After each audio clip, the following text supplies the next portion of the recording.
એક શહેરમાં એક ઘરની અંદર સુખી પતિ પત્ની રહેતા હતા. તેઓના દીકરા અને દીકરીના લગ્ન થઈ ગયા હતા, એટલે તેઓ પોતપોતાના વ્યવસાય નિમિત્તે બીજા શહેરમાં રહેતા હતા. અહીંયા આ બંને વડીલ પતિ પત્ની પોતાની સોસાયટીના માણસો સાથે હળીમળીને ખૂબ ખુશીથી જીવન જીવતા હતા.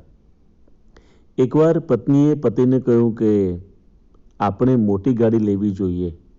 આપણી પાસે 5 પેસેન્જર ગાડી છે, પણ આપણી પાસે 7 થી 8 માણસ બેસે એવી મોટી ગાડી જોઈએ. પતિએ કહ્યું, કેમ? ત્યારે પત્નીએ કહ્યું, કેમ સોસાયટીમાં બધાના ઘરે મોટી ગાડી છે ને આપણે ત્યાં નાની ગાડી છે. પતિએ સમજાવવા પ્રયાસ કર્યો કે જો આપણી પાસે 2 નાની ગાડી છે, એક તારી અને એક મારી, અને મોટી ગાડી આપણે લઈએ તો ચલાવશે કોણ? કારણ કે મને પણ મોટી ગાડી ચલાવતા ફાવતું નથી અને તને પણ મોટી ગાડી ચલાવતા આવડતું નથી.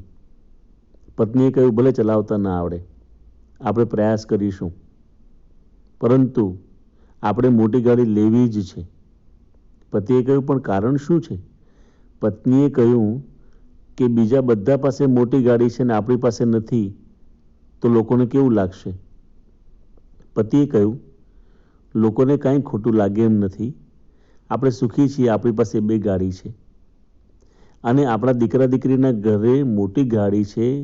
તેઓ મહિને 1.5 મહિને આપણને મળવા આવે છે, ત્યારે આપણે એ લોકો સાથે બેસીને મંદિરે દર્શને જઈએ છીએ, બીજે ફરવા જઈએ છીએ. તો એ બધી ગાડીઓ આપણી જ છે ને, એટલે આપણે મોટી ગાડી લઈને ખોટો ખર્ચો કરવાની જરૂર શું? પત્નીએ બરાબર જીદ પકડી હતી, એટલે કહ્યું કે ના, આપણે વાપરીએ કે ન વાપરીએ, પરંતુ આપણા ઘરના પ્રાંગણમાં મોટી ગાડી પડી હોય તો લોકોને લાગે ને કે આપણી પાસે પણ મોટી ગાડી છે, એટલે મોટી ગાડી લેવી જ પડશે. પતિએ ઘણો પ્રયાસ કર્યો, પણ પત્ની સમજ્યા નહીં, એટલે અંતે મોટી ગાડી, ખૂબ જ મોંઘી ગાડી તેઓ લઈને આવ્યા, અને ધીરે ધીરે એ ગાડીના હપ્તા પણ ભરતા હતા, પરંતુ એ ગાડીનો કોઈ વપરાશ થયો નહીં, અને 4-5 વર્ષ એમનેમ ગાડી પડી રહી. છેવટે સેકન્ડમાં એ ગાડી વેચીને ખોટ ખાવી પડી. આ સત્ય ઘટનાને આધારે આપણે એટલું જ સમજવાનું છે કે ક્યારેક ક્યારેક આપણે દેખાદેખીમાં ખોટા ખર્ચા કરતા હોઈએ છીએ. એટલા માટે ભગવાન સ્વામિનારાયણે આપણને શિક્ષાપત્રીમાં અર્થવ્યવસ્થાની ખૂબ સુંદર વાતો કરી છે. સૌથી પહેલાં, કોઈ દિવસ ખોટા ખર્ચા કરવા નહીં. બીજી વાત, જેટલી ઇન્કમ હોય એટલો જ ખર્ચો કરવો. ત્રીજી વાત, આવક અને જાવકનું નામું માંડી રાખવું, એટલે કે ઇન્કમ જેટલી હોય અને જેટલો એક્સપેન્સ હોય એનું અકાઉન્ટ પોતાના અક્ષરે લખીને વ્યવસ્થિત નામું રાખવું. ચોથી વાત, બચત કરવી, જેથી ખરાબ સમયની અંદર આપણને એ સંપત્તિ કામ આવે. અને પાંચમી વાત કે આપણી પાસે જે ધન સંપત્તિ છે તેમાંથી 10% કે 5% સત્કાર્ય માટે વાપરવું.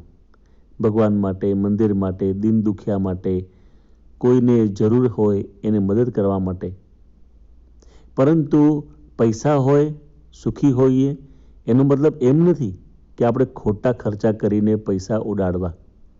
ઘણીવાર તો માણસને પૈસા ઓછા હોય છે, પણ દેખાદેખીમાં ખોટા ખર્ચા કરતા હોય છે.